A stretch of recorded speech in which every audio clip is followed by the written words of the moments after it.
What's up, metalheads? Welcome back to Full Metal 5, our weekly top 5 show. This is kind of like still the genesis of our return. I'm your host, Chance Ellison, and this is in honor of 8th grade, which I've seen, and it's fantastic. Everyone should go see it. It's a great movie, and in honor of that, we decided to tackle the top 5 best coming of age movies post 2000 because we did all coming of age movies. I'm asking for trouble, so I decided not to do that. And with me, I have a fantastic panel to discuss that with. First of all, with the return of Full Metal 5, of course, you have the return of the sidekick, Zach Ford. Zach, what's up, man? How you doing? I'm excited to be back. It's been a long time. I think I forgot how to count to 5. So hopefully that can all come back. As long as you also forgot how not to make long ass lists, I think we're gonna be good. I have many drawings stored up and ready to go as well. Hooray! All right, and next to him, someone who actually suggested this topic to me, and I'm glad I can get him on. He's a very good friend of mine. He is Paul Oyama. Paul, what's up, dude? Thank you, Cobra. I'm so excited to be on this show here, talking coming of age, one of my favorite genres, absolutely, positively. And yeah, I'm excited to talk about a lot of movies that don't really get talked about a ton on this show. Like you said about the long list thing, I'm a culprit. My short list, quote unquote, is 41 movies. So we'll see how this goes. That's just because you don't know what coming of age movies mean. That's totally false. That's not true. I took a movie genres class, Jack. Shut up. Next to him is Paul's team partner and my faction mate in the Wild Bunch. There will be trivia. Represent. It's Michael Campbell. Michael, what's up, dude? Not much. How are you? I'm very good. It's been very excited for this show. Yeah, a lot of movies to be talked about. I'm glad you started to put post 2000s because that was even hard. So if you didn't separate it, it would be like legit. I wouldn't even want to be on. It hurt too much. We would have been here like all night if I did the whole era of cinema. And finally rounding out the panel, someone who's a big fan of this genre, I know. It is Caleb Coho. Caleb, what's up, dude? Nothing much.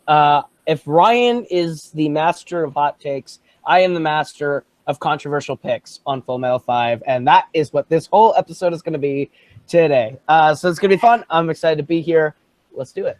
You guys, it's nice to have someone on who still is coming of age, by the way, Caleb. That's just a nice addition to the panel.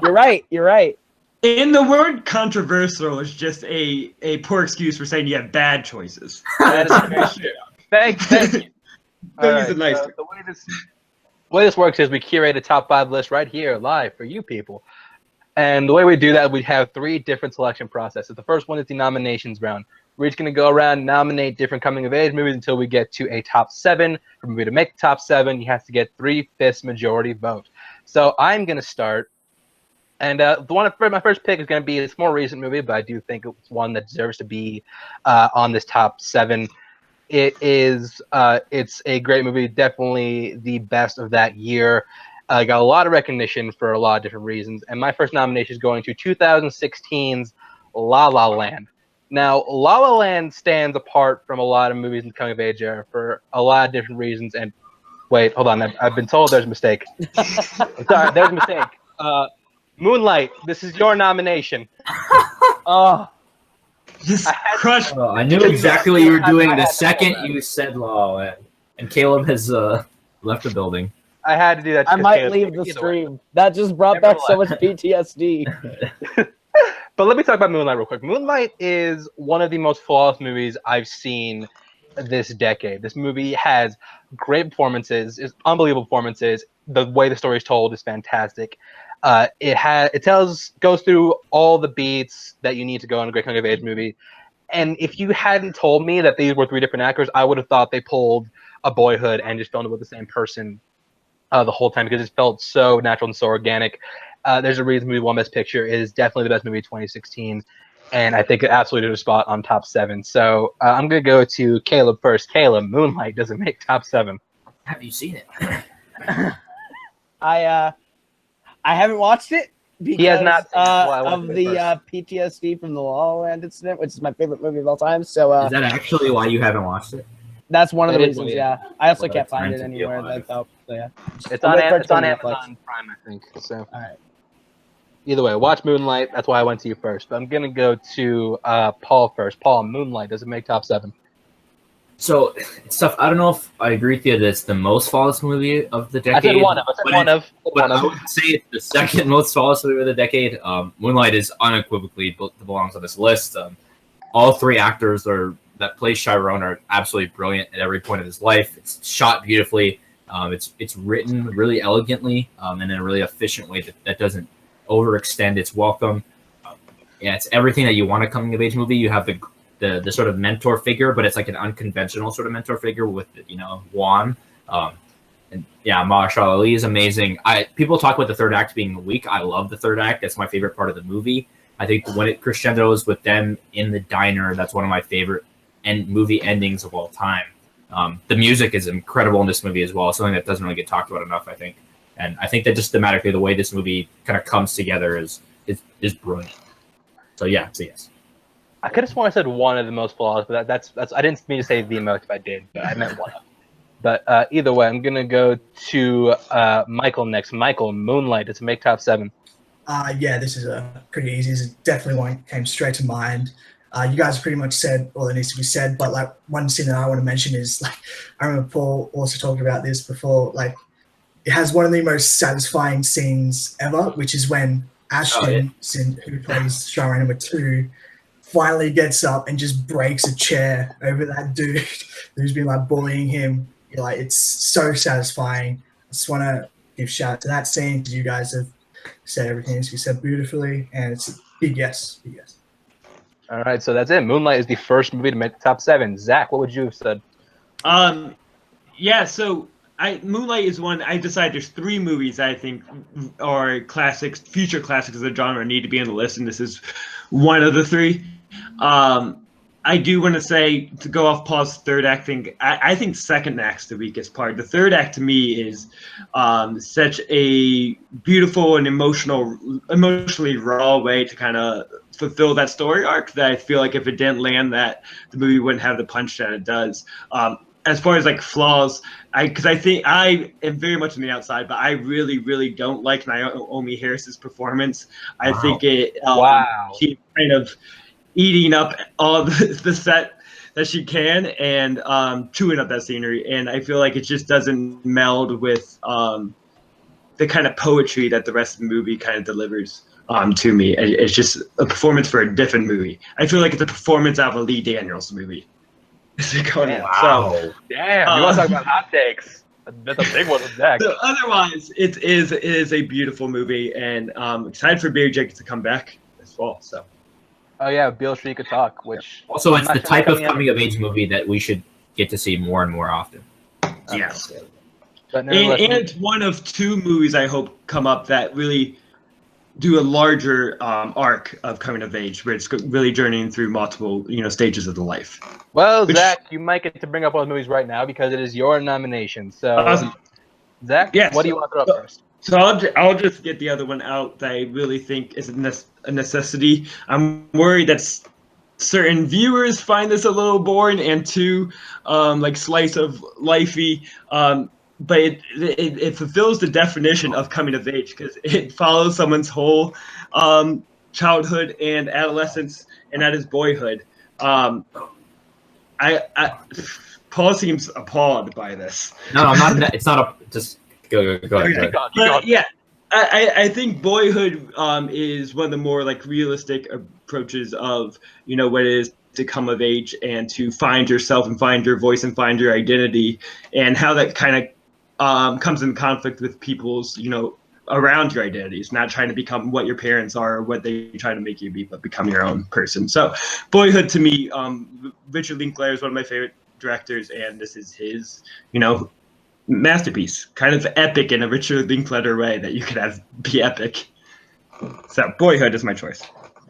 All right, so Boyhood is on the table. I'm gonna go first this time, and yeah, I think Boyhood absolutely belongs on this list. I mean, this is coming of age in kind of like its truest sense because it is one actor that you literally do follow through various stages of his life.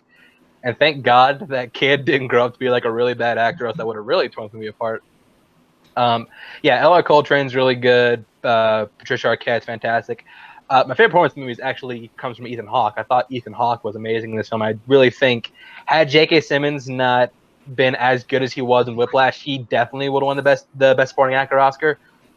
But yeah, I think this is definitely one of Linklater's better films, and I think it belongs on this list. So I'll give it a big yes. I'm gonna go to Caleb next. Caleb, does Boyhood make top 7? Have you seen it? Boyhood's not bad, but it feels extremely like film school experiment kind of thing, like a fun film school experiment. And I don't hate the movie. I think it's cool, but at the same time, it doesn't resonate with me as much as it should for a coming of age movie.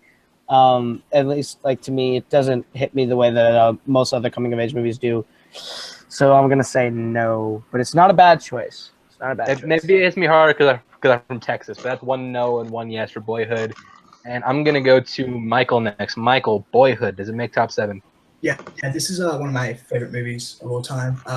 As the fellow child divorce, a lot of scenes hit me on a personal level. Just every time I watch it, I feel like I went on a journey. It's like 2 hours and 45 minutes. It's kind of, when you get to the end and he's just sitting there, it's just like wow, I just watched this dude grow up in front of my eyes. It's kind of breathtaking. Yeah, like Zach said, one of the most realistic movies I've ever seen. There's like scenes where Mason is talking to his dad about the best movie of 2008. They're talking about the Beatles like solo music. It's just, and then Patricia Arquette again is like so fantastic, and the multiple boyfriends she gets, it's like, just please stay single. It's like, you're gonna mess up this dude. Date a string of drunken a-holes. But yeah, this is a big yes for me. Yeah, it's one of my favorites. Boyhood. All right, so Boyhood is the second movie to make the top 7. Paul, you didn't get a vote. What would you have said? Oh man, I'm glad this didn't come to me. This would have been like too hard of a decision. Honestly, on my sort of short list here, it sits in the early teens. So I might have said no, just because I think there are other movies I just love a little more. I do think that whittling it down to just being film school experimental stuff is a little disservice to the emotional core of the movie and how well it's made and just what the movie represents. I think that what they said about it being so realistic is very true in the way that he grows up over the course of this movie. It's in a way that's just so different than other movies, and sort of it kind of makes its own path, and it's such an interesting style. And though I don't think that this is one of my favorites, it's definitely one of the best. I will say it's not Linklater's masterpiece, but we might get to that later. But I probably would have given it a soft no. Oh, this movie is fucking fantastic. I think I know exactly what you're talking about. But either way, Paul, you get to rattle off something you would say yes to because it's your nomination. Okay, yeah. I thought about how I want to approach this Full Metal 5 stuff. And sometimes I'll try to get the more different picks on the list. But for me, the one that sort of for me has to be on the list. My favorite coming of age movie of recent times, and my favorite movie of the last few years. It's in my top 20 all time. It's my favorite coming of age movie of 2016, and that's The Edge of 17. So this is a movie that just I think hit me really hard in a lot of ways. It's not that I necessarily identify with Nadine so much as a character, but I think that her journey is something that I just so strongly identify with. Again, like Haley Steinfeld gives I think an incredible performance, one that I think was definitely worthy of award attention, if not buzz. I love seeing Erwin as a character, just seeing like an Asian romantic lead is not something you see, especially in teen movies like this. So I think that was a really refreshing change. This was the start of my biggest celebrity crush. That's Haley Lou Richardson, who plays her best friend Krista, who is absolutely adorable in this movie. And I think that just top to bottom, this movie accomplishes so many things about nailing adolescence and being lost in the world and finding your place, and it's what it means to be a kid growing up. So The Edge of 17, one of my favorite movies, period, and I think absolutely belongs in those.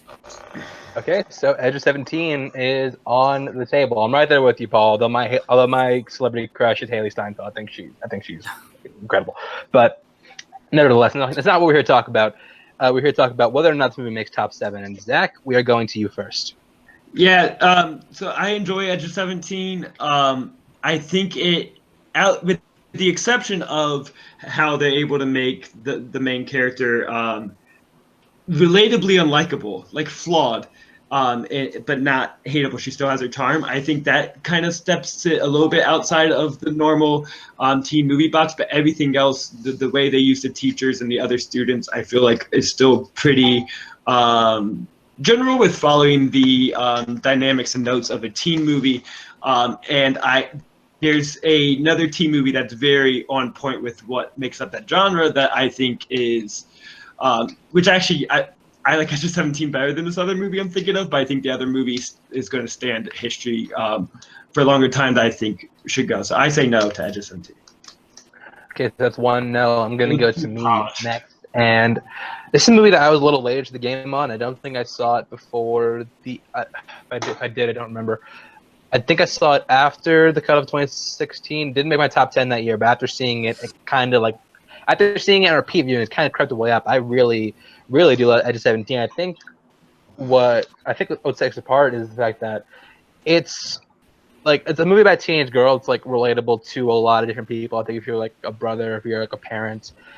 Maybe the reason Zach doesn't like it is because it paints teachers in a not so great light. I'm not sure if maybe Zach's that kind of teacher. I don't know. I've never been in one of Zach's classes. Oh, we gotta have secretly a really nice dad. What are you talking about? He's like Woody Harrelson's an awesome person. No, I didn't say he's a bad teacher. It's just a very generic. This is going to be a fun teacher we're going to show on movies that happens in every teen movie. Yeah. I don't mean to digress, but I think it's kind of the opposite. It presents him as like a really asshole, and it turns out it's not what he's about. But what else are you gonna? What other kind of teacher Woody Harrelson gonna be? Like that's what you have Woody Harrelson do. He was fantastic in that movie. I don't think Paul touched on that enough.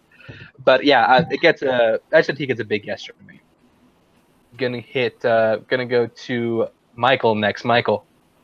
Yeah, I don't want to just I don't want to give all yeses, but at the same time, if the movie's good and I like it, I have to say yes. Edge of 17, I saw it 3 times in the theaters within 3 weeks. Erwin's awkwardness is incredible to watch when he's on stage. He keeps putting his arm like that. He just does it over and over again. It's pretty incredible. And the sibling relationship is one of the best I've seen on screen. When Darian finally slams the door, walks back into Woody Harrelson's house, and just unloads all this shit. And it's no one is perfect, and I really love that. And there's a funny story about this. One of I think the second time I saw this, I went with a group of people, and one of the girls, she actually had to look away during the scene where Nadine and Nick are in the car. She couldn't watch because that exact thing had happened to her a couple years before. It was hilarious, and that's just a testament to how real this film is. And so yeah, Edge of 17 is a big yes for me. All right, so that closes Edge of 17, the third movie to make top 7. We're going pretty good so far. Caleb, what would you have said? I would have said I love the movie. I would have said no for the reason that there were 5 spots left. Now there's only 4, and there's some movies that I still wanted to get on. So yeah, I would have said no for that reason. But I do like the Edge of 17 quite a bit. Well, we were going really good, and now regrettably I have to do this. Caleb, it's your first nomination. All right, so I'm not going to throw out the hot take just yet. I'm going to throw out. We might not get to it. That's just say yes. Who doesn't get to it? I'm putting out the one that I think deserves to be on the list first. My one really serious pick that I want to get on here. It's also from 2016, so we're hitting all of them. It's the only other one that I have. It is from my native homeland. It is written and directed by John Carney, who did Once and Begin Again. It is Sing Street. I thought you were going so right, and then you went so Sing Street is a beautiful film about growing up in a really hard household and finding music and love through it. I really love the performance by Fredia Walsh-Pilo and from Jack Rayner and from Lucy Boynton. Great performances, great cast, great music. Overall, I just watched it again for the 7th time recently. I really love Sing Street, and I think it's the best coming-of-age movie of the last 18 years that we've had so far in the century, personally, which that is a hot take, but I really do love Sing Street, and this is one that I think I'm going to put up that By the Faces of Chance and Paul is getting shot down, but worth a shot. So, Sing Street it is. That's not why I'm making this face, but either way, I'll get to me if that comes. But Sing Street is up for top 7. I'm going to Paul first. Paul, go ahead. So, I like this movie, but man, I'm looking at my short list. It's 32 on the preliminary list that I made. I enjoy the movie, but I think that it cuts a lot of corners emotionally. I think it relies on the audience to sort of fill in gaps that the movie doesn't have the gall to go to. I think that it's interesting that it's sort of an unconventional lead in this sense, and it being in a European instead of in America, I think that gives it an interesting wrinkle. And I think that like you said, that Lucy Boynton is really good in this movie, and Jack Reynor I think is the best part of the movie as the brother who has an excellent performance. But for me, it doesn't hit all the emotional levels that I want a coming of age movie to hit. I don't even know if he really I'm not saying it doesn't count, but I don't think he really comes that of age that much. Like he doesn't really learn much or grow, I don't think. And I think it has a lot of problems that other John Carney movies have. Again, it's just a little too whimsical and a little too hard for me to buy into. It's got an amazing soundtrack, but yeah, overall it's just not really, not totally my cup of tea, and I think definitely a little overrated. But it's a solid movie, but I would say no. All right, so that is 1 no for Sing Street. I'm gonna go to Zach next. Zach, Sing Street does make top 7. I think you can say that he is coming of age as far as his musical development, because he's very kind of ripping off these musicians and developing his own voice and style. But I agree that John Carney is much more interested in the creative process of making music than he is of this kid aging. There's a couple, I enjoy Sing Street. There's a couple things about it that make a really unfair bias that I have towards it. And one of them, it really developed this kind of persona. It's the best movie that no one's seen, that everyone is calling it that. And at that point, you realize it's not underseen. It's very much talked about. And also, it's the fact that people love this movie so much and I just don't understand how anyone could find it better than Once. And Once to me is a masterclass of showing the creative process of making movie. And John Carney then with the next 2 has just kind of made a more polished version of it. This isn't as much of a direct copy of Once as Begin Again was, but it's still it's people who say they love Sing Street so much, just go watch Once, and then you can stop saying it's the best movie of that year. I mean, Once didn't come out that year, but so that's unfair. But with that, I'm a no. Move on. In pop music isn't my thing. I prefer Glenn Hansard. Oh my God. Hating on Phil Collins. God damn. Well, that's very easy to do. First of all, Zach Ford, in short, go watch this movie so you can stop liking this other movie. Going to me next. Sing Street was my favorite. I don't know if Paul's going to debate me on this, but I say it counts. It's a favorite musical. It's not a musical. It's not a musical. We can fight that later all we want, but we're not going to do that here. There are sequences of unrealistic whimsy of when he sings and dancing and all sorts of stuff happens. It's in his head, but it's an explained musical. It's an explained. So regardless, let me finish my point. I do love Sing Street. It's my 4th favorite movie of 2016, if I remember correctly. Wow. My biggest problem is something my biggest problem in this case, something they brought up. The coming of age aspect is was one of the least important parts of this movie. It's all about the the making of the music and the relationship with the brother and the girl. It's not coming of age isn't really a big enough part of it for me to say yes, this belongs in top 7. So I'm giving this a no. Much as I do love the movie, Sing Street does not make top 7. Michael, what would you have said? Your vote didn't count. I probably would have went no. So I actually do like this film. I think it deserves to be brought up. But it just would have been a no, just like Paul, just didn't really connect with me or hit me on that level. All right. Well, Michael, you are the last person to get a nomination in this cycle, so you're up.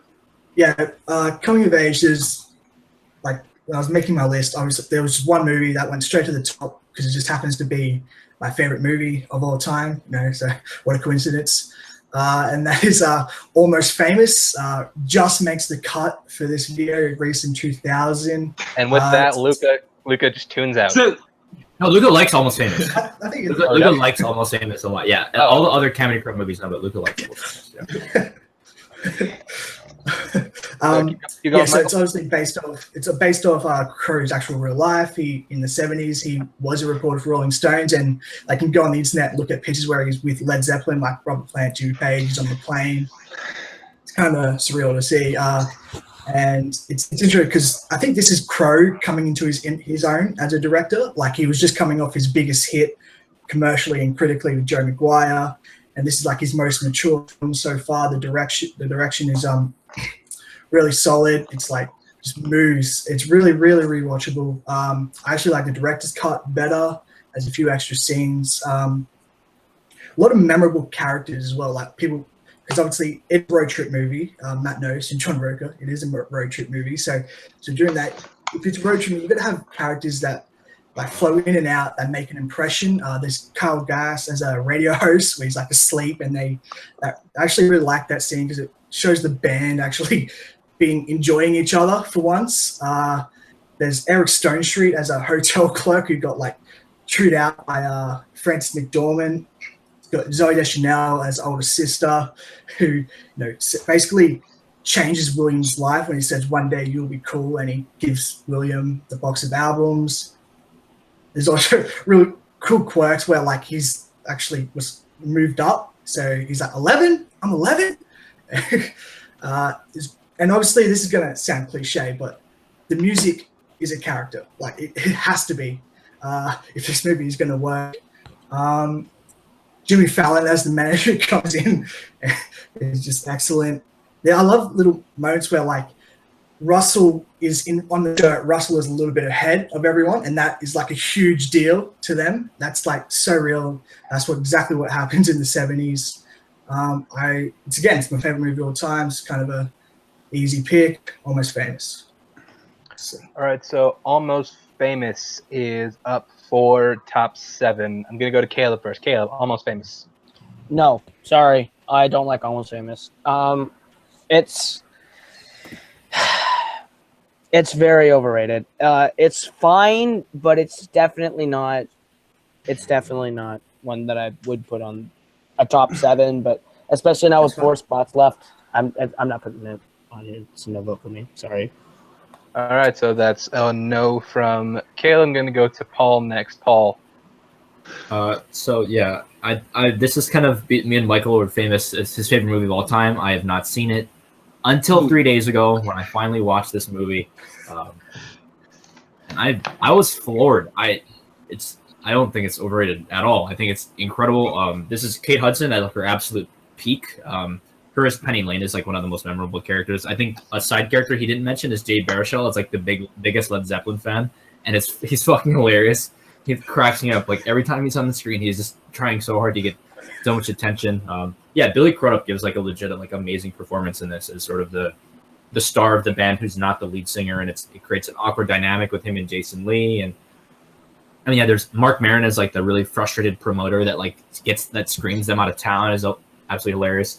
My favorite scene is the one on the plane where they're about to go down and they start all just kind of letting all the dirty laundry air out. The music is like amazing. Fun fact I don't know if a lot of people know this, but one of our favorite Showdown competitors, William Bibiani, had a callback for William Miller's part.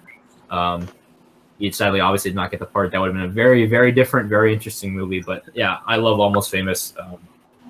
Even on watching it just once, I thought about putting it in my top 100 of all time. I loved it to pieces, and it's a definitely yes. Going to Zach next. Zach, Almost Famous. Does it make top 7? A couple of things I want to point out. First, I think Caleb has gone the opposite of every argument we've done so far. Second, I say by definition of how this show has been titled, Almost Famous does not qualify because we say post 2000, not 2000. It's supposed to be 21st century. Hold on. 21st century. That means after 2000. Okay, I was not very clear. So it goes post 1999. Post 99. Post 99. I'll retitle the video. Fine. It's not as catchy. I understand. 21st century. It probably sounds. 21st century. Yeah. Since Chance Has Been Alive. Best teen movie. So Almost Famous is my third one I said was a must include on the list, and it was going to be my next nomination. I am kind of a Cameron Crowe apologist, but I understand his flaws. I just kind of find the charm always there. But this is, I think, Aloha, Zach. You better not. Yeah, I don't want to get into that, but I do find some charm in that movie. But Almost Famous, I feel like, is his most like emotion complex in the Cameron Crowe way. I feel like this was the most mature writing that he has ever been able to do. And also, here's my other bomb to throw out. Billy Crudup's only good performance he's ever given, because otherwise he is a stale bag of chips. Wow. Billy Hating on the Blue Dome. The worst actor who's in good movies. That's what I'm saying. There's a lot of movies he's the worst part of it. What did Carter do to you? A lot. Don't even ask. He's actually good in another movie that I might nominate, so you watch your mouth, Zach. Oh, good. Okay. But yeah, Almost Famous is a great movie, and I will be watching it soon because I only watch movies from the year 2000. So it'll be watched soon. Yes. Okay, so Almost Famous makes top 7. Had it gone to me, it's not my favorite Cameron Crowe movie. That's Jerry Maguire for obvious reasons, but Big Renee Zellweger fan. Huh? Big Renee Zellweger fan. Yeah, exactly.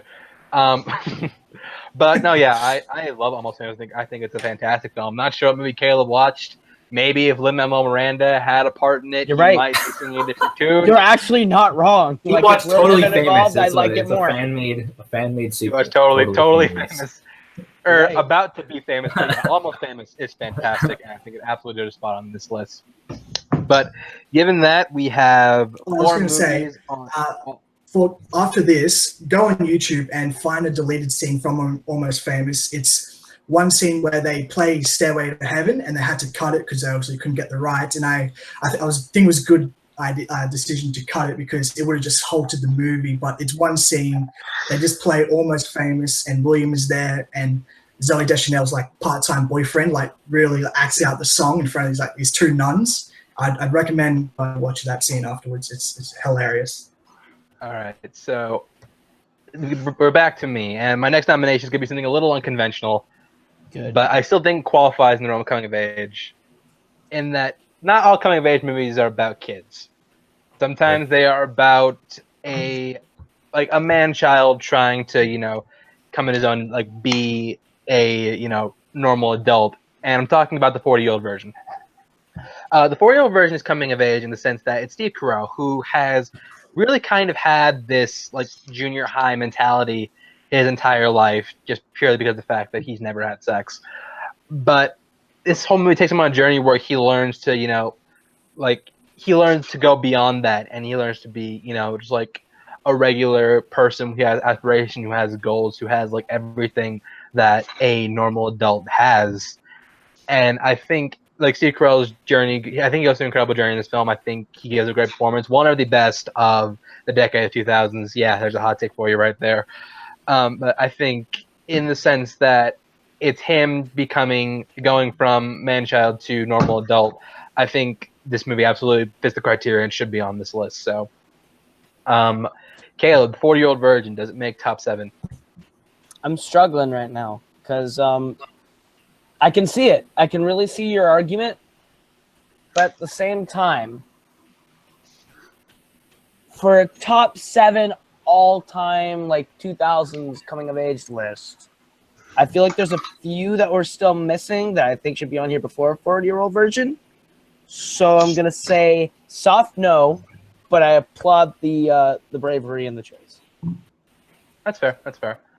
I'm gonna go to Paul next. Paul, 40-year-old virgin, does it make top 7? For one thing, I'm pretty sure you only put this on because me and Michael mentioned it in the chat beforehand. That's no, I was thinking about this before you even brought it up. That's neither here nor there, but it's tough because I really, I find this movie hilarious. I like it a lot. I don't think the coming of age elements are the reason I like it. I think the comedy is 100,000% why I watch this movie over and over again. Great early Jonah Hill, great early Kevin Hart. Those scenes are both absolutely amazing.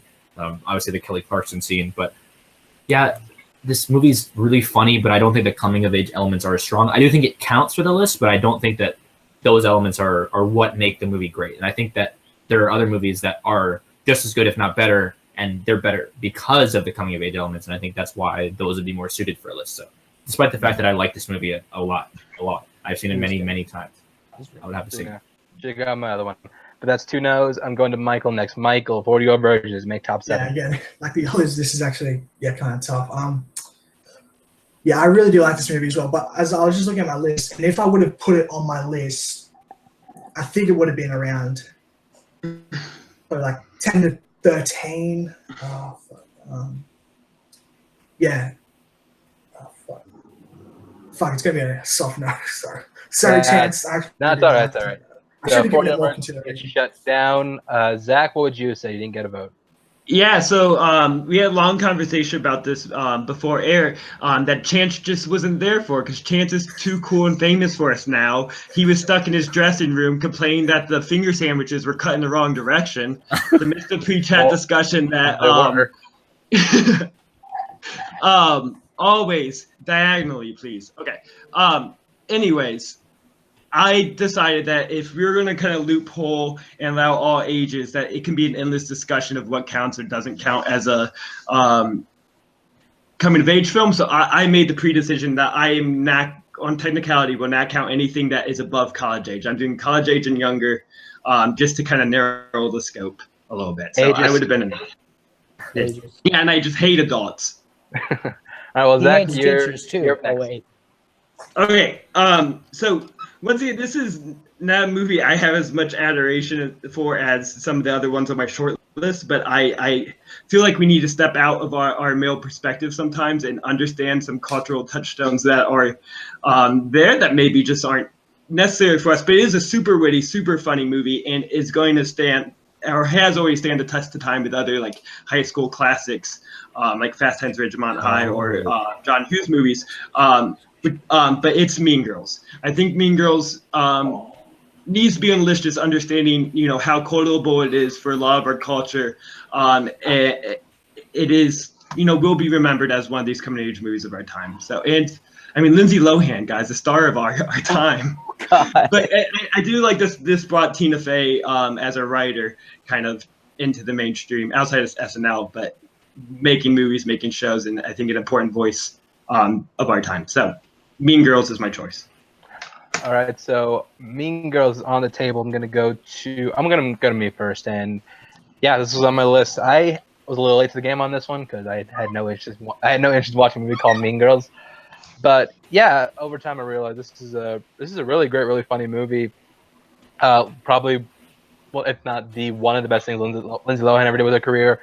It's kind of one of the breakout roles for Rachel McAdams. She's hilarious in this movie. Tina Fey, as both an actor and a writer, really shines in this film. And yeah, I give this one a yes. Gonna go to Caleb next. Caleb, Mean Girls, does it make top 7? I bumped Mean Girls off my list for a few other movies once we broadened the topic of like past, conventional picks. It's not bad. I like Mean Girls. On Wednesdays we wear pink. It's not Wednesday. I'm wearing purple. So I'm gonna say soft no. Just because a soft no is a regular no. I like the movie. I just don't think with 3 spots left, it's one that I'm gonna push hard for to get on the list. So okay, so that's a no for you, Caleb. Yeah, no. All right. Michael, what do you say? This went straight onto my list. This is one of the. It's endlessly quotable. Like you said, Rachel McAdams is excellent in this. Obviously that early Amanda Seyfried role. Lizzie Kaplan is hilarious. Actually, I'll say yes, because as Zach said, it has stood the test of time. It's still relevant today. People still talk about it, and it's just, yes, I'll say yes. It was just on Broadway as a musical. It means a lot to many people, and we have to understand that. I love that movie, and I understand that. And with that, Mean Girls makes top 7. Paul, I saw you reacting very loudly, so I'm gonna. What would you have said? I love this movie. I've seen this movie probably 15 times at least. I watched the shit out of this movie. But again, this kind of falls in the 40-year-old virgin camp. I don't like it for the coming of age elements. I think that those are sort of the slightly weaker elements. I think that the sort of lessons about toxic friendship and the pure comedy is what brings me coming back to this movie. And this, again, it's an incredible movie. There's coming of age movies that I think don't get talked about enough. I know this is sort of quote unquote iconic, but I think it's for a different reason than coming of age. So I probably would have said no. Okay, so, well, Paul, there's 2 spots left, and you're the next nomination. So, good luck. Okay. Paul, I think you're going to nominate one that I saw on my list, so I'm going to see if you do it. I don't know. Based on something you said earlier, I don't think that's the case. I'm going with the movie I, again, saw for the first time a couple of months ago. But I fucking love this movie. It's my favorite movie from one of my favorite directors. It's a movie I find myself coming back to all the time. Kurosawa made a movie in the 2000s? No, one of my favorite directors. And much like Edge of 17 earlier that I mentioned, it's also a 2016 movie. It also stars Blake Jenner. Everybody wants some. I can see Zach shaking his head. I don't care. I fucking love this movie. So originally I watched this movie because my friend Cole told me to watch it, and I absolutely loved it. And then the next day I went just to watch the Rapper's Delight scene again, and I looked up and I had finished the movie again, and I find myself visiting it over and over again. I think that this is sort of typecast as a very dude bro college get the girls movie, but I think it's a lot deeper than that, especially when you look at the relationship between Jake and Beverly. I think that that's one of the best and most mature early onset relationships that you see in a movie that's like this. I think Blake Jenner is amazing. Glenn Powell as Finnegan is, I think, one of the most likable characters I've like in any movie ever. Is if like we had to pick a movie character as a roommate, he would be like my number one choice.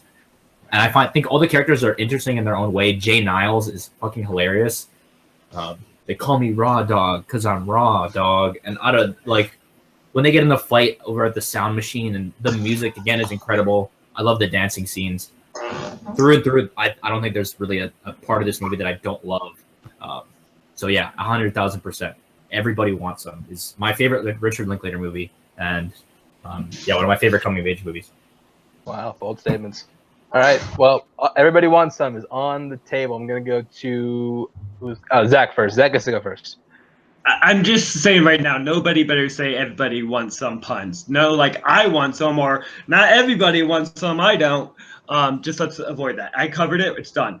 Otherwise, my face was in an appalling that he would say it's for list, because I do like this a lot. It was appalling, going back to a previous comment, that Richard Linklater's masterpiece is Everybody Wants Some, which I was thinking 6, but actually it's my 7th Richard Linklater movie, because I'll probably even put Bernie ahead of Everybody Wants Some. Motherfucker, you take that back. Bernie is terrible. You take that back. The perfect version. Dazed and Confused is the perfect version of this style of movie that he was going for. And I like Everybody Wants Some. I actually think like Glenn Powell is like our modern John Cusack, young John Cusack. He's back. Between that and Set It Up, he's great, and I hope he gets some more roles. Top Gun 2. But yeah, once again, it didn't do anything revolutionary that I didn't see, Linklater already do in Dazed and Confused. I enjoy it; it's fun, but no. Also, Wyatt Russell, is he the better Russell? I think so. He's the better. He's great in this and Anchorville, but Wyatt Russell's amazing.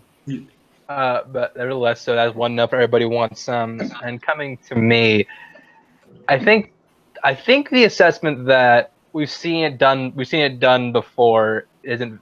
I don't think it's totally a valid complaint, because a lot of great movies do things that we've seen done before. It's not great. It's like they're things that have been done, but Everybody Wants Some. I think you consider that the best movie 2016 that nobody saw, because like that's like surprisingly, and this is a lot of Linklater projects post Boyhood, nobody's talked about it, which is a shame, because Everybody Wants Some was one of the best movies of 2016. I thought it was fantastic.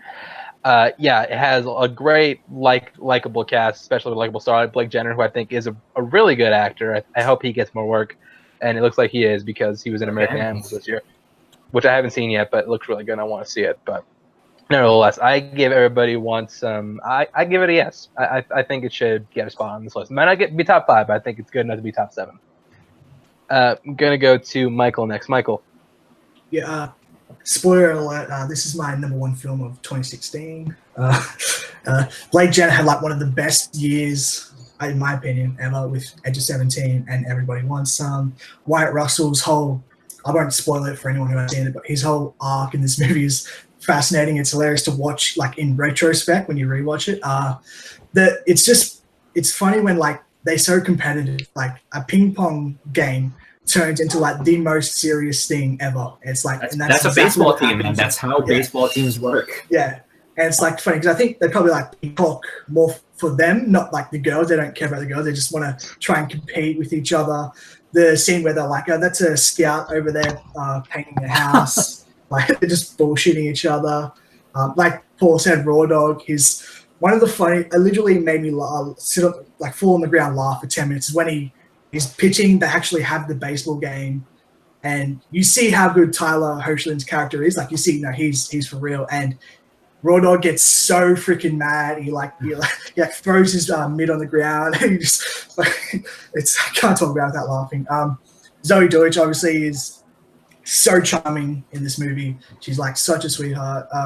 And then obviously the Rapper's Delight scene is just one of the most enjoyable things. You just like it makes you want to sing along, rap to it, and it makes you want to actually go out and do it, even though you look like an idiot if you do it by yourself. Yeah. And then the final scene where it's just on Blake Jenner and he's just like smiling and he's like satisfied. It just feels so good and it just makes you want to rewatch it instantly. And I'd say watch the credit scene. It's hilarious. Oh my god, the credit scene is amazing. Okay, well, don't spoil for those who haven't seen it. And Zach, wait, hold on. I mean, one thing. Sorry, real quick. Also, there's a scene. There's like 20 minutes of extra footage on YouTube on Annapurna's channel. So if you like the movie a lot, it's just them riffing kind of, and it's amazing. Sorry, Zach. Go ahead. Well, no, I wasn't going to Zach, but it's going to me. But Zach, I apologize to say this, but not quite everybody wants some, but enough people want some to get it on the list because Everybody Wants Some gets these 6 spots on the top 7. Had to do that one. Caleb, what would you say about Everybody Wants Some? I've never seen it, so I can't say. All right, well, there's one more spot on the list. Do you have the movie to get on? I seriously doubt it. Me? Let's try anyways. I have a lot of unconventional picks, and none of them are going to get talked about because I actually want to get a movie on the list. So instead of talking about Sky High or Scott Pilgrim versus the World, I'm going to bring up another one because I'm jumping over Sky High, Scott Pilgrim, and Paper Towns to get to this one. So I'm going to bring up a movie that's fairly recent. Very, very great first-time director in Greta Gerwig. I'm nominating Lady Bird from 2017 because this was my pick for Best Picture personally of all the ones that were given. It was my favorite of the Oscar crop of last year. More so than Shape of Water or Three Billboards. And I love Saoirse Ronan gives, I think, her best performance in Lady Bird. And I know there's people who will fight me on that with Brooklyn and other movies. But I think Lady Bird's definitely her best. I hear the complaints, but I don't think the complaints are super valid in the fact that this is just a coming of age movie, and she changes a lot from the beginning when she's like, I'm too good for this town. I want to leave. And by the time she finally gets out, she turns around. She's like, I was a terrible person to my mom. I was awful to my family. I was awful to my friend. I realized how much I miss Sacramento in a way. And it's like, it's one of those, I feel it's a really great coming of age story about like, I was that girl in a way my senior year because something you still are. You're funny. But I related to Saoirse Ronan in that movie because that was where I was at when that movie came out. Where it was like, I live in a small town that's far away from anything like, super great. And I want to make movies and I want to write and stuff like that. And it's like, how can I do that where I live? And I mean, I felt like I related to her a lot when it came to that movie. I think it's very good, very well written and very well directed by Greta Gerwig for her first time doing it alone. And I think it's awesome. I love Greta Gerwig's work. I love Saoirse Ronan's performance. Timothée Chalamet did not know he was in the movie. Pops up gives a really nice, solid supporting performance. I love everyone in the movie. The dad, I just blanked on her name. Laurie Metcalf. Laurie Metcalf. Great. Tracy Letts. Yeah. Well, he was talking about Tracy Letts is great too. The dad as well. Great. I loved every performance. I love the directing. I love the writing. I love everything about this movie. I nominate Lady Bird, and hopefully it gets on because I really like Lady Bird. I'm going to go to Lady Bird's on the table. I'm going to go to Paul first. I just want to get on my soapbox real quick and talk about the fact that Allison Janney won an Oscar for being angry and having a parrot on her shoulder when she was being circled, lapped around by Laurie Metcalf in this movie. This is my second favorite movie of 2017. One of my favorite coming of movies ever. Something that you didn't talk about is the opening scene, which I think is one of the best opening scenes of any movie of recent memory, or even maybe even beyond that. I think it so perfectly encapsulates who Lady Bird is as a character. To those who might say no to this movie, I say don't be a Republican. But no, again, it's a quote from the movie. It's a quote from the movie. But no, I mean, yeah, in a similar way to Caleb, I think that I relate to this movie on a lot of levels that I didn't expect to. So I was a bratty teenager who wanted to go to art school from a small town, an actual small town, not fucking Sacramento, which by the way, not that small. Not a small town. But not a small town. They got the Kings. Anyway, beside the point. No, I mean, yeah, I think that the portrayal of the mother-daughter relationship in this movie is one of the most heartbreaking and incredible scenes. I can barely even get through the scene where Laurie Metcalf is washing the dishes and Saoirse Ronan is trying to talk to her and she won't speak to her back. Again, Timothée Chalamet is fucking hilarious in this movie. I haven't lied in 2 years. Like, who the hell talks like that? He's amazing. Beanie Feldstein is one of my favorite parts of the movie as well. When they're about to go to prom and Beanie Feldstein says, when she's like, not everybody's built happy, that also like absolutely destroys me. There are multiple moments in this movie that I relate to on a level that I don't think I should or can explain here on Full Metal 5, just because it's a little too personal. But yeah, this movie is written brilliantly. I think it's directed sneakily good, and it's shot really, really well. I think it's very subtle in the way that it frames Christine in the backdrop of Sacramento as a whole and her town. Shout out to Jenna Dewan also as her friend. But yeah, this is a great movie. Absolutely, yes. So that's one yes from Paul, and I'm going to Zach first. I'm just gonna write this down on the list already. So Zach, Lady Bird does make top 7. I'm hoping I can get this out because I'm like mid sneeze. Okay, I think I'm good. Otherwise, so my restriction that I said earlier that I wasn't gonna do anything that was adult based was primarily just a way to make sure I didn't do all Greta Gerwig movies. There's still 2 Greta Gerwig movies that I think were perfect for this. I'm sad that we're not going to be able to fit both of them.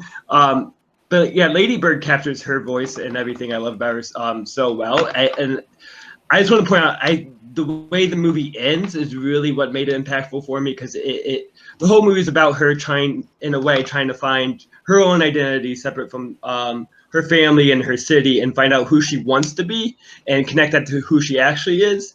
And she has the habit of kind of making up some parts of her life because she hasn't fully, discovered that yet. And then when she goes to college and you kind of feel that she, has finally found her identity, she once again has that just instinct to kind of fib a little bit and hide away some of her true self. And that just shows that it's like an evolving maturity that we're always going through. That's not necessarily a quick fix.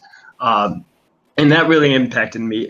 And I'm glad we can get Saoirse Ronan on here, because Brooklyn was on my short list, so I cut out adults as well, because I adore Brooklyn. Also, Julie Walters, by the way, should be in every movie. Brooklyn, shout out. Okay. That's it. I say yes. I love Lady. Of course I say yes. That's my great thing. So Lady Bird, as I like to call her when we're together. D-Wig. Yeah, well, didn't need to know that, but yeah, Lady Bird is the fun movie to make top 7. Michael and I didn't get votes for me. Lady Bird's good. I don't know what it is about Lady Bird that I don't like it nearly as much as everybody else. I just think it's I I don't know what it is, because I love Edge of 17, and that's It's certainly not the female lead because I love Edge 17, and that's a female lead too. So I don't know what it is. I need to watch it again, but I would have given it a no just because I would have. There's something a little more unconventional. We'll try to get on the list instead, but man, I'm fine with it being on here. It doesn't make a difference to me. It's like that and Dunkirk. Those two movies in 2017 that I don't like. I guess are technically good movies, but I don't like nearly as much as everybody else. Well, you actually like Dunkirk did not deserve film editing at all. That should have gone to Baby Driver. Anyway. Michael, can we ban this kid from ever? Dunkirk is not good. That's not what we're here to talk about. Let's focus. Ooh, boy. That is a soapbox for another day. Dunkirk is Michael, what would you say about Lady Bird? It probably would have been like you and no. Like this is what I was afraid of though. Like one movie left. There's one spot left. There's like 6 I could say yes to. I don't connect with it on the same level like Paul and Cal do. So that's kind of like me. It just doesn't hit that mark for me. So it would have been tough no. Yeah, you see, like there's another Timothy. There's another Timothy movie I would have wanted. Call Me by Her Name is fine. Yeah. So honorable mentions. Now it's time for honorable mentions. For me, I only have like a few. So Call Me by Your Name is on honorable mentions. Superbad is one I was considering throwing out. Spectacular Now is I think might have been my next nomination. Squid and the Whale I think is a fantastic film, and one that I probably would have tried to fight for to get on the list. City of God I think is a really great unconventional. Not coming of age. Oh come on, that totally is. But either way, nevertheless, we're not here to argue. Zach, your honorable mentions. Yeah. So 20th Century Women is probably the other Billy Crudup movie we're talking about. Great movie. I was talking about. Fucking phenomenal movie. By the way, Blake Jenner, is the younger version of Billy Crudup. I'm telling you now, he has no career 10 years from now. He's what? Wow. Just there. He's a good boy to be there while everyone else is better characters around him. Okay. Otherwise, Moonrise Kingdom, everyone knows my Wes Anderson fad. Where the Wild Things Are is something that hits me deeply and emotionally. Just kind of think about how I grew up and evolved. Beasts of Southern Wild, I thought might have been too young and not necessarily coming of age, but it's a beautiful movie. Where are you, Ben Zeitlin? Let's make another movie. What the hell? Make another goddamn movie. Mud is on my list. I thought it'd be funny. I'm sure all you hate Curious Case of Benjamin Button, but I do love it. I thought it'd be funny to fight for that as a coming of age movie. But also Toy Story 3 in a way is coming of age for Andy. Toy Story 3 could count. But, and one other one, just an under the radar one that I love. It came out a couple years ago. It's called The Fits. It is about a girl who has her brother's the main person in her life, and she boxes with him, and then she kind of goes away from that to join a step team, kind of secretly, and kind of finding her identity within this more of a girl world as well. Also off that, the documentary called Step about a group of a step team in high school, and the stuff they're going through is also could be a great coming of age movie. Okay, I forgot how to speak words. I'm done. Move on. All right, Paul. Anything you should probably go to Michael and Caleb first. My list is going to be really long. Yeah, let run over let that. him go last. Paul, I'm going to give you a lightning round when you come. Michael. Okay. So the next movie I was going to nominate is a film from 2010 called Flipped. It's directed by Rob Reiner. It's a film see different perspectives from the boy and a girl. Got Superbad, Mio and the Dying Girl. Spectacular Now, Call Me by Your Name, Mud. Perhaps Being Wallflower, actually kind of soured on that a little bit. Raw, It from last year, Palo Alto, The Way Back, Dope, Harry Potter and the Prisoner of Azkaban, but you can say that. Easy A, Kings of Summer, An Education, Blue is the Warmest Color, Juno, Adventureland, Youth in Revolt, Moonrise Kingdom, Sing Street, Spider-Man Homecoming, Project X, which I unapologetically love, Love Simon, The Duff, Bring It On, kinda, Spirited Away, The Diary of a Teenage Girl, and there's a Swedish movie called Evil. It's like kid goes away to a boarding school. I really like that one. I forgot about The Duff. And sorry, Caleb, you're next. I will run down a few brief ones. Sky High is a personal favorite of mine from 2005. Love the aspect of superhero high school. Scott Pilgrim versus the World. I think that's there's an argument for that to be a coming of age movie. I quite love that one. Paper Towns, another coming of age movie that really fits into the genre that I personally really love, based on the John Green book.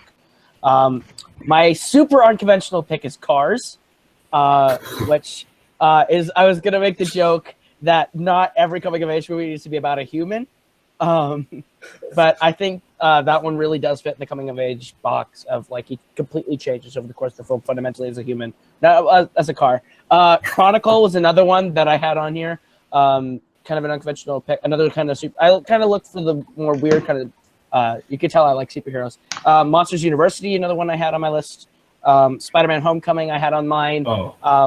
Purely because I think it's the best Spider-Man movie they've made. But it's not the Spider-Man movie I picked for my coming of age list, which Paul knows I would have picked a different one. And The Perks of Being a Wallflower are my honorable mentions. Okay, and well, a lot of my list got tackled by Michael, to be honest. A big one that I want to talk about that no one mentioned, and I knew no one was going to vote for, is Columbus, one of my favorite movies of recent times. Again, starring Haley Richardson. I think it's an incredible character piece, impeccably composed on pretty much every level. I love that movie. Short Term 12, I think, is an incredible coming-of-age movie as well. Brie Larson, I think Brie Larson's best performance that I've seen from her. She's so captivating in her relationship with this young girl is incredible. Keith Stanfield's excellent in the movie as well. I also would have said Call Me By Your Name and Me, Earl and the Dying Girl. Whale Rider is a movie I really wanted to nominate. That it's from 2002 about a girl living in New Zealand and sort of dealing with cultural traditions in their native tribe, which I think is an amazing movie. Incredible debut from both the actor and the director. Another underseen movie is called Funeral Kings, about these young altar boys who sort of go on this wily adventure. I know no one here has seen it, but it's one of my absolute favorite movies. It's hilarious and brash, and it's everything that I love in coming of age. I would have also said Spirited Away is when I was thinking about nominating next. Another animated movie called The Girl Who Leapt Through Time, which is an incredible anime movie that I think everyone should give a shot to. Again, raw, dope. Y Tu Mama Tambien, which was one that I considered pretty heavily. Yeah, no, I give you that one. America, Fireworks, I'm assuming is on your list? No, it's not. Mistress America I also considered, which is a Noah Baumbach, Greta Gerwig movie that I don't know if Zach has as much appreciation for as far as that pairing goes. Again, I love Dope. And then Luca Fallon asked me to talk about Don't Call Me Son, which is a Brazilian movie from 2016. Again, it's like a sort of transgender coming of age that I think is really important. I've yet to see it, but it looks excellent. And Persepolis is one that I like a lot as well. It's an animated movie about a girl in the Middle East that was made in the mid-2000s that is excellent. So, yeah, that's my spiel. All right, so that is it. Now we have our top 7. Reminder for people watching is Moonlight, Boyhood, Edge of 17, Almost Famous, Mean Girls, Everybody Wants Some, and Lady Bird. Really solid top 7. Solid top 7. Now we have the difficult task of cutting 2 of these movies. So this is gonna work the antithesis of round 1. We're gonna nominate a film to get booted off, and we will vote whether or not it stays on the list or not. And I will go first with someone about the opinions. I don't think it's a bad movie, but the movie I like on this list the least, and that's Lady Bird. So it's not that I think Lady Bird is bad. Far from it. It's just out of all of these, the one I like the least is the one I'm probably gonna revisit the least out of any of these. So Lady Bird, I think, should take a hike. So Caleb, you nominated it. I'm gonna go to you first. Caleb, does Lady Bird stay or does it go off the top? Lady Bird absolutely stays because I think it's one of the stories it's one of the coming of age stories that, based on what we have on the list, is an underrepresented sort of idea of coming of age. Is the I don't belong where I'm in my situation sort of story, and I think it captures an aspect of coming of age that's important, as well as it's a very well-made movie. Paul really covered all the bases with that. Me and my friends still make the joke of when someone in our car when we're driving does not agree with what we say, they pretend to open the door and fall out like Lady Bird. I think Lady Bird definitely stays. Okay, so that's one. I'm gonna go to Michael next. Michael, Lady Bird, does it stay or does it go? This is gonna be a go. This is gonna be a cut for me. It just doesn't connect with me on the same level. I really do like it though. It just doesn't connect with me on the same level. Michael and I are in the same camp. We like it. We just don't connect with it like everybody else. And I'm gonna go to not gonna go. I'm gonna go to Zach next. Zach, Lady Bird and Stairs, go. Yeah, fuck you. I just don't connect with you two. How about that? That's why you're not my favorite movie on this list. Anyway, Lady Bird, yes, I love it. Okay, move on. So it stays. So you're saying it stays. Stays, yes. All right, Paul, you are the deciding vote in this case. Lady Bird and Stairs, go. It's not one of my 2 least favorite movies on the list, but I'm really scared of what else would get knocked off if Lady Bird stays on. Because I think I know what one of them would be. So I'm going to play strategic here. I fucking love this movie. Absolutely. But yeah, it's got to go. All right, so Lady Bird, sing with me, boys. Hit the road, Jack. Don't you come back no more, no more, My no only more, movie no to more. make the list gets cut. It always happens. Sorry, Have you considered having better taste? Yeah, start watching different movies. Oh, I need to get that shirt. I need to send it to Ryan just because to consider having better. The answer is no. Ryan is not considered having better taste. He has not. But either way, Ryan, we love you, buddy. But Caleb, I'm gonna give you the next cut just because your movie. Everybody wants some needs to get the hell off this list. Wow. Revenge, come right out with it. strategic. Everybody wants some is the one that I think is the least coming of age, just from the sounds of it. Haven't even seen it. I'm going based on your bad strategy. You want to go strategy? so Paul? This is on the full of list. shit. This is off the list. Off the list. Off the Okay. list. This is on you. Decorum. All right. Strategy. Get off the list. All right. So Caleb is voting a movie he hasn't even seen off the list. So Yes, I am. Strategy.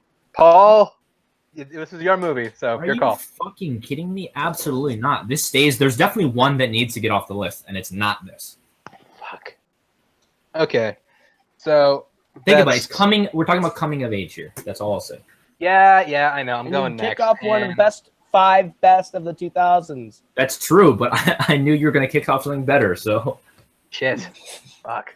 This like, is hard because I love Everyone Wants Some, but there's Everyone's gonna kick one, this two. oh my god. There are Chance. 4 I think are absolute locks, and it's between one of these two. And I think I'm not gonna do it. So Zach, you're next. I mean, part of me wants to say stay just because I'm appalled that Edge of 17 is going to be on instead of Lady Bird, and that just hurts my heart and my soul and other parts of my body. But Go see a doctor. I know Michael's going to keep it on, but I'm going to say keep it off, take it off, just so it goes to Michael. All right, Michael. Does Yeah, I love this movie, but no, I'm kidding. It stays. Damn it! I should have gone when I had the chance. Okay, here's my dilemma though, because I know it's gonna get cut if I don't. I'm trying to think which one is more coming of age out of the two of these. You know, which one is on the list is definitely least coming of age, and it's not close.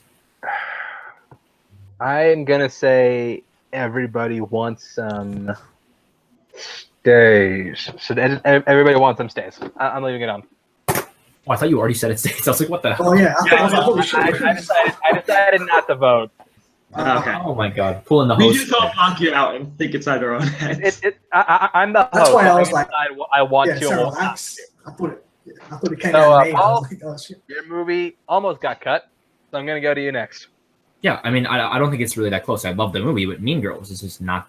It's not essential coming of age. I mean, Okay, and Zach, this is your movie, so there does it go. I agree it's the least coming of age, and I'm fine with it going. However, I do want to fight to get Edge of 17 off. I just don't think it's going to stand the test of time with the rest of these movies. I think it's good in your minds and only you three. Okay, so I say it stays on. All right, so that's one vote for Mean Girls All to stay right. on, one to come off. I'm gonna go to Caleb next. Caleb. Edge of 17 stays. Oh, you're talking- Yeah, Mean Girls. Mean Girls? Girls? Sorry. I heard Edge of 17. Mean Girls stays too, I think. Mean Girls is good. What are you gonna vote off? I know he's trying to get off. I know. Oh my god, it is not happening. It is. I not. like Mean Girls, and I agree with what Zach said when he nominated it. And I really do like Rachel McAdams. I love the writing of this with so shout out to Tina Fey. And this is probably one of 2 or 3 movies where Lindsay Lohan is tolerable.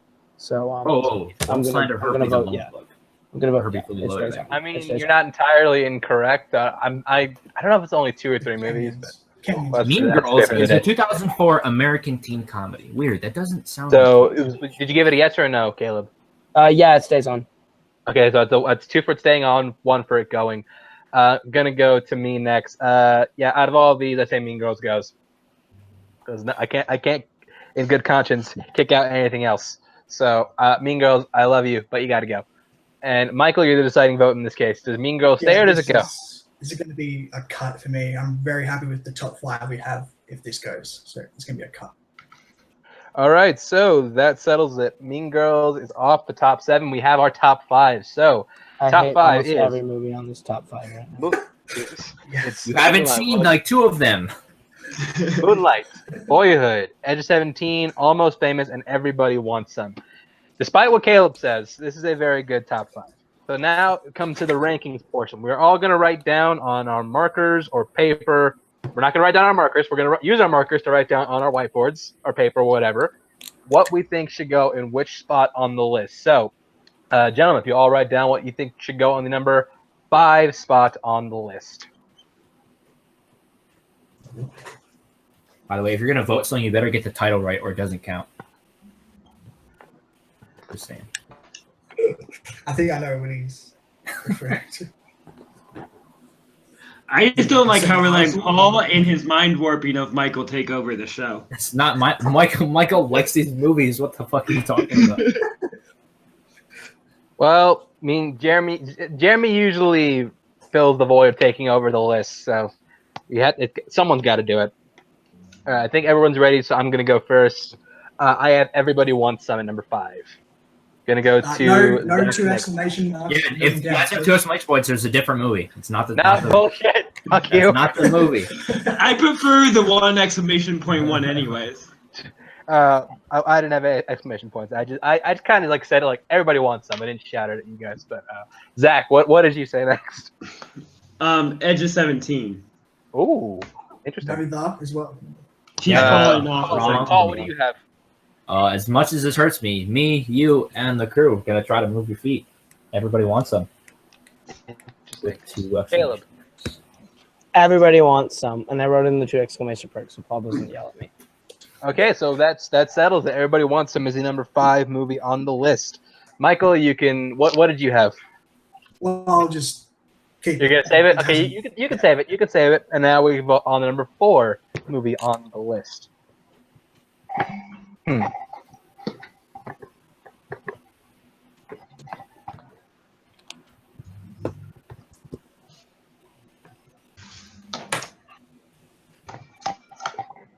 Shit, my marker's running out of ink. Oh, by the way, when I'm on the show, the rule is if you change your vote, you're never allowed back on the show. It's You've only when literally it's done that before, Zach. So I have never changed my vote.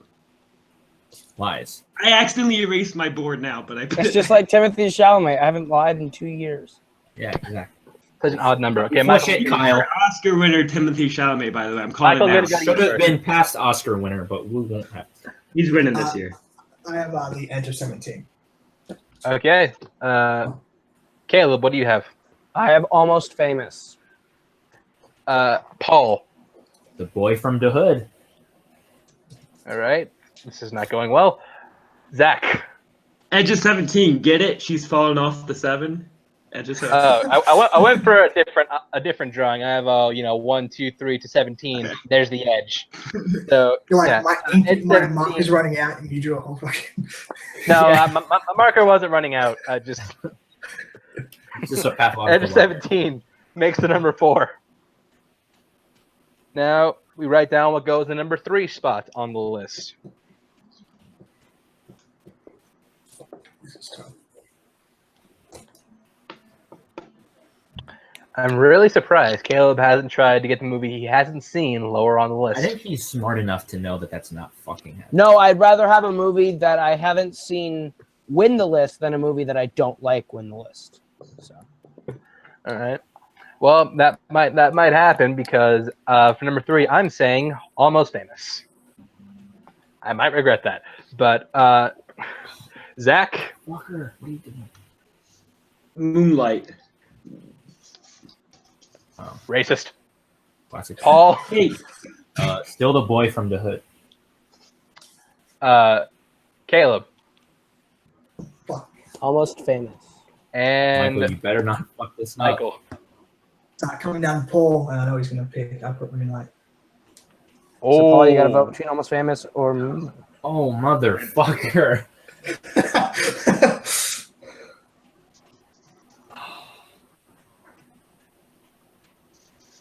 Yeah, I gotta be the enemy here. Almost Famous goes. that's the number 3. And as soon as I put up Almost Famous, I realized I should have said Boyhood. That was my fault. Although, had Caleb been in that position, Michael choosing children, by the way, that would have been fucking awful. now we vote on the number 1 movie on the list. So it's gonna be Boyhood or it's gonna be Moonlight.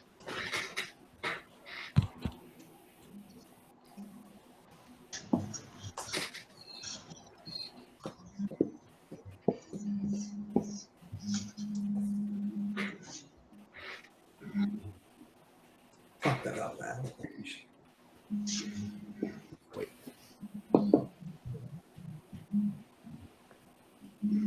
All right, looks like we're all ready. Michael, I'm going to you first. Number 1, Boyhood. Boyhood. Caleb. Boyhood. Paul. Boyhood. There you go. 10 seconds right there. You in the middle of the world. Moonlight. Gonna go to me next. Moonlight, and I drew a little moon giving light. So Zach, I'm gonna let you decide. This one is gonna be Moonlight. It's gonna be Boyhood. Boyhood. This is his evolution. Again, note the characteristics of those that voted for Moonlight. Those did not vote for Moonlight. Very interesting. Reminds me of Black Panther. A few. I'm just saying it's largely because of Naomi Harris. That's Nevertheless, and I didn't vote for Moonlight because I love La La Land, and I'm getting revenge on it any chance I can get. That being biased, so much better. But either way, our top 5 is Everybody Wants Some at number 5. Number 4, Edge 17. Number 3, Almost Famous. Number 2, Moonlight. And the number 1 coming-of-age movie of the 21st century, Boyhood. Really solid list, guys. Really solid list. To everybody watching, thank you for me on my crew of Film Ultra. You want to say thank you for watching. I'm not sure what the topic is next week. Haven't figured that out yet, but I will probably by the end of the night. So thanks for watching, and we will see you next time.